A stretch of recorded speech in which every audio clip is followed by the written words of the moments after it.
Assembly నియోజకవర్గం భారతదేశంలోని ఆంధ్రప్రదేశ్ శాసనసభలకు ప్రతినిధులను ఎన్నుకునే ఒక స్థానం. నెల్లూరు లోక్సభ నియోజకవర్గంలోని 7 అసెంబ్లీ సెగ్మెంట్లలో ఇది ఒకటి.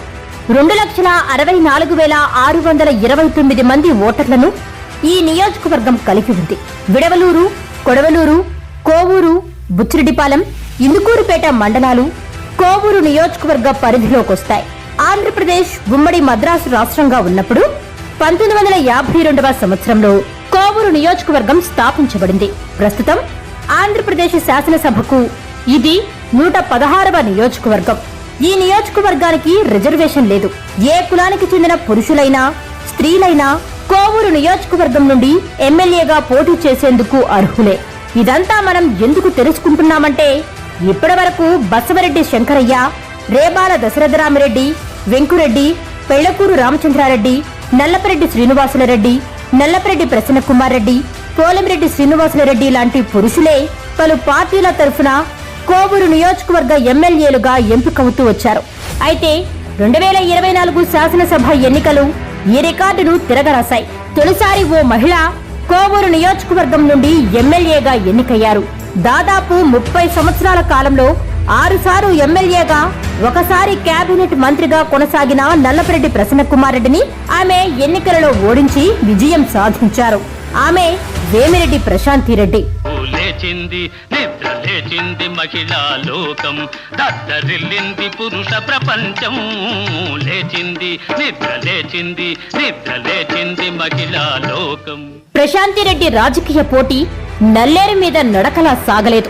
ఎన్డీఏ నుండి తెలుగుదేశం పార్టీ కోవూరు నియోజకవర్గ ఎమ్మెల్యే అభ్యర్థిగా ప్రశాంతిరెడ్డిని ప్రకటించారు. నాటి నుండే ప్రత్యర్థులు ఆమెపై మాటల యుద్ధాన్ని ప్రారంభించారు. డైమండ్ రాని ఢిల్లీకి పోయిందంటే, ఢిల్లీకి వెళ్ళిందంటే 5 కోట్లకి తక్కువ కాకుండా డైమండ్స్ కొందు, అవి వచ్చి ఇక్కడ రీసేల్ చేస్తారు. నేను 10 కోట్లు 10,000 ఓటుకి ఇచ్చే పని అయితే నెల్లూరు జిల్లాలో తెలుగుదేశం పార్టీని పండేసేస్తాను, లేకుండానే చేసేస్తాను. రాష్ట్రంలో ఎక్కడ అడిగినా కూడా నీ బ్రతుకేందో చెప్తారు. నీ చరిత్ర నెల్లూరు జిల్లాలో ప్రతి గ్రామంలో కూడా తెలుసు. ఈ ఎన్నికలతో నువ్వు నెల్లూరు జిల్లా వదిలి వెళ్లిపోవాలి. ఆమె పోటీని తట్టుకోలేమని ప్రత్యర్థులు భావించారు.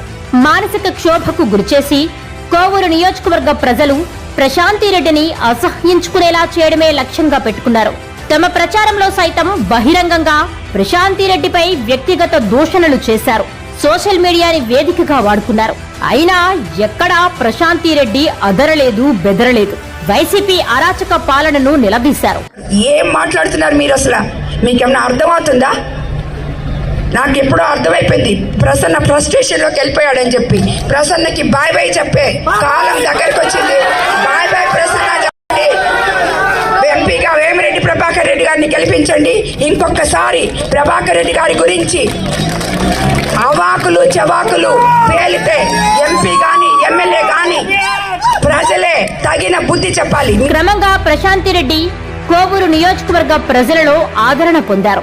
ప్రచార సమయంలో కోవూరు నియోజకవర్గ ప్రజలకు అవినీతి రహిత పాలన ఇస్తారని ప్రశాంతిరెడ్డి మాటిచ్చారు. నియోజకవర్గ ప్రజల సమస్యల పరిష్కారానికి కృషి చేస్తానన్నారు. నేను సేవ చేయడానికి ప్రత్యక్ష రాజకీయాల్లోకి వచ్చాను. ప్రజల నిత్య అవసరాలు, నీళ్లంటే, రోడ్లంటే, కాలువలంటే ప్రతి ఒక్కరికి మాటిస్తున్నాను. నేను ఎమ్మెల్యేగా గెలిచొచ్చి మీ సమస్యలన్నీ తప్పకుండా తీర్చి తిరిగి మళ్ళీ మీ దగ్గరకు వస్తాను. అంతేగాని తీర్చకుండా మళ్ళీ వచ్చి అది అప్పుడు అయిపోయింది, ఇప్పుడు మళ్ళీ ఓటేయండి అని మాత్రం రాను. ప్రశాంతిరెడ్డి గెలుపుతో నియోజకవర్గానికి మంచి రోజులొస్తాయని ప్రజలు, నాయకులు భావించారు. 54,583 ఓట్ల మెజారిటీతో ప్రత్యర్థి నల్లపరెడ్డి ప్రసన్నకుమార్ రెడ్డిపై ఎన్నికలలో ఆమె విజయం సాధించారు.